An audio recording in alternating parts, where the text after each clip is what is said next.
Wow, this energy in here today is amazing. I am just so excited to be here. It's always wonderful. When I was approached to speak here today, my first reaction was, awesome. I love talking teaching. I can talk to teachers and talk tech all day long. And then they said, well, you got to talk for about 10 to 12 minutes. And I thought, well, just me talking for 10 to 12 minutes? Okay, I guess I can do that. And then I thought about it and I thought, well, what am I going to say to a room full of teachers? I'm not a national board certified teacher. I'm not a published writer. I'm just a regular classroom teacher. And just when I think that I've got things handled in my classroom, something, or more likely someone, comes along to give me a challenge. That's just how it goes. I can't say that I've got the market cornered on education, but I do know a couple of things for certain. She said, but 25 years ago, I was in my credential program. Back then, whole language was the soup du jour. For those of you who may not know, whole language was this philosophy that thought that students learn to read by recognizing words as whole units, and they focused on the meaning of words. And the experts said, well, environmental print and rich, engaging literature were going to be the instructional tools for students to read. They said that toddlers were reading when they saw Legos or McDonald's. I guess the kids were just going to learn to read through osmosis, because back then phonics was an F word, and decoding wasn't even brought up in any of my classes or textbooks. I sat there in a class that was called Fundamentals of Teaching Reading. That was the title of the class. Week after week, we read amazing novels, beautiful picture books, but phonics was never mentioned. I knew that phonics had something to do with reading. At least I thought it did. And I thought, when is this guy going to teach us how to teach kids to sound out words? Well, he never did. And I just kept quiet, like the emperor's new clothes, because I wanted a job when this thing was over. So I just kept quiet about it, and I learned later on. It's been 25 years, like I said, and I've seen hundreds of things come and go and get reinvented. And just like that person that didn't want to speak up, I often find myself thinking, I need to trust that teacher instinct. I do know something about teaching. I read great articles on Twitter. I've kept up on research. I am not always able to put it into practice, and sometimes that does make me feel a little inadequate, but I don't worry about that. I just keep going, and I think, you know what, even if I just am able to read something new, I'm going to learn something new. Well, about reading, I do know one thing for certain, and that is that students need to read in class every day. And in my class, it's non-negotiable. I give precious class time for students to read self-selected books, and I monitor that time fiercely. You know that kids want to change their books and get a drink of water or blow their nose or whatever. I don't let them. Not during this time. I say, this is sacred reading time, and you've got two choices.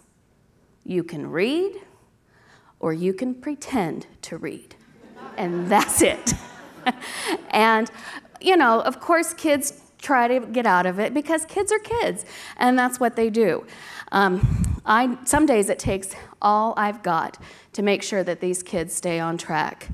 I know about kids that are a little bit tricky. When my daughter was in first grade, she had a teacher that implemented that change a card system on the wall. I know lots of you know what I'm talking about. There's the pocket chart on the wall, and each child's name is in, and then there's a stack of colored cards. Her teacher used the red light, yellow light, green light cards and things like that. And at the end of the day, Mrs. B was really smart about this. She put a little paper report for each of the kids to take home. And she had a green little happy face, and a yellow said, okay, and then on the pink one, she didn't have a red copy paper.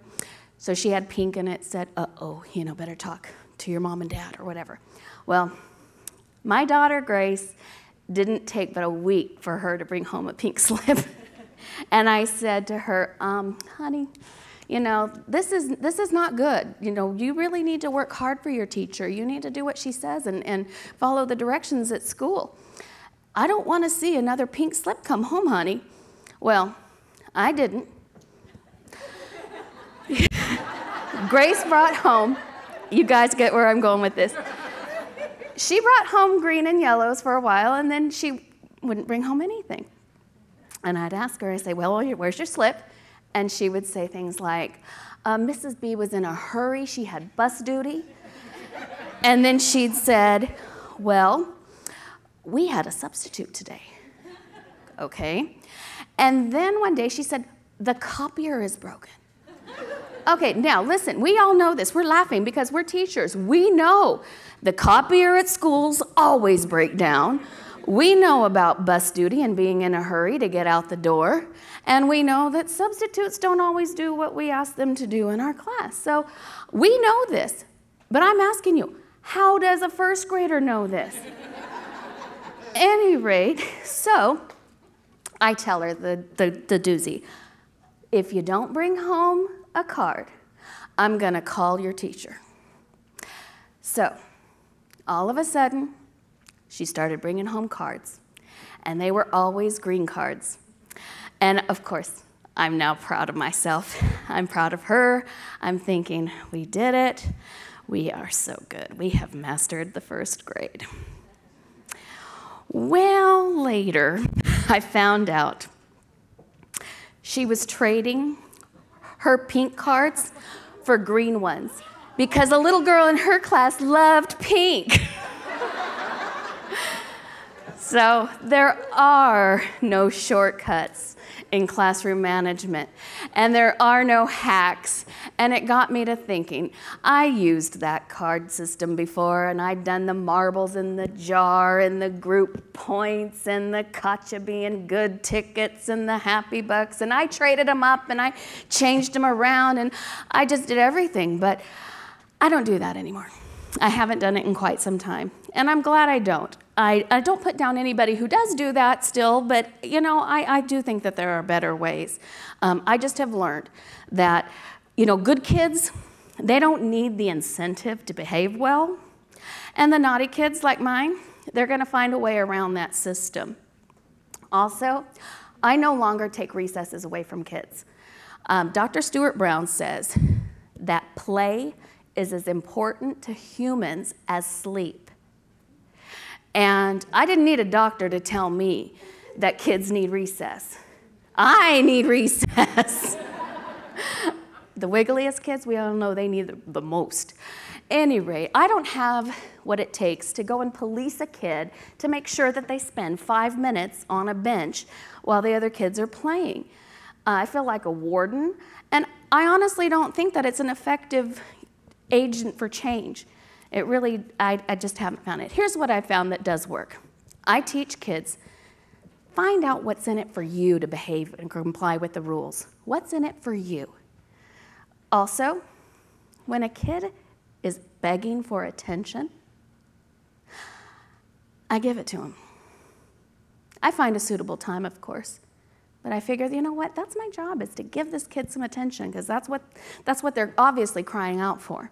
Of course, we've got a lot of other tricks in our bags, but I really believe that classroom management takes tolerance and attention, not a threat or a prize. Speaking of prizes, I am a sucker for stickers and pencils and the little bouncy balls and all the little things that you could put in the jar. That's the one thing I do miss about those systems of behavior, is that I don't have a prize box anymore. I used to love shopping for all those little things, and I really love stamps that I stamp on kids' papers. Oh, I have a crate full of them. You know, Hello Kitty and happy faces. I have a stamp that says, keep trying. It's got the little engine that could. I think you can. I think you can. I know you can. I have ones that say, did you proofread this? Oh, yes. I have so many stamps. Strangely, I thought, you know, a kid is going to look at that paper one day, and they're going to see a rocket ship, and they're going to say, I'm going to reach for the stars. I also thought, okay, I'm walking around stamping kids' papers with Mickey Mouse, and I think, They love Mickey Mouse. They're gonna love math facts, right? No. If only an object or a thing could truly impact students, I think we'd be out of a job. But you know, teachers that I know have a strange relationship with things. I've moved into 7 classrooms in my career. I'm always amazed at what's been left behind. Boxes of toilet paper rolls, of baby food jars, there's always glitter. Why do they always leave glitter? And you could always find a box of National Geographic magazines.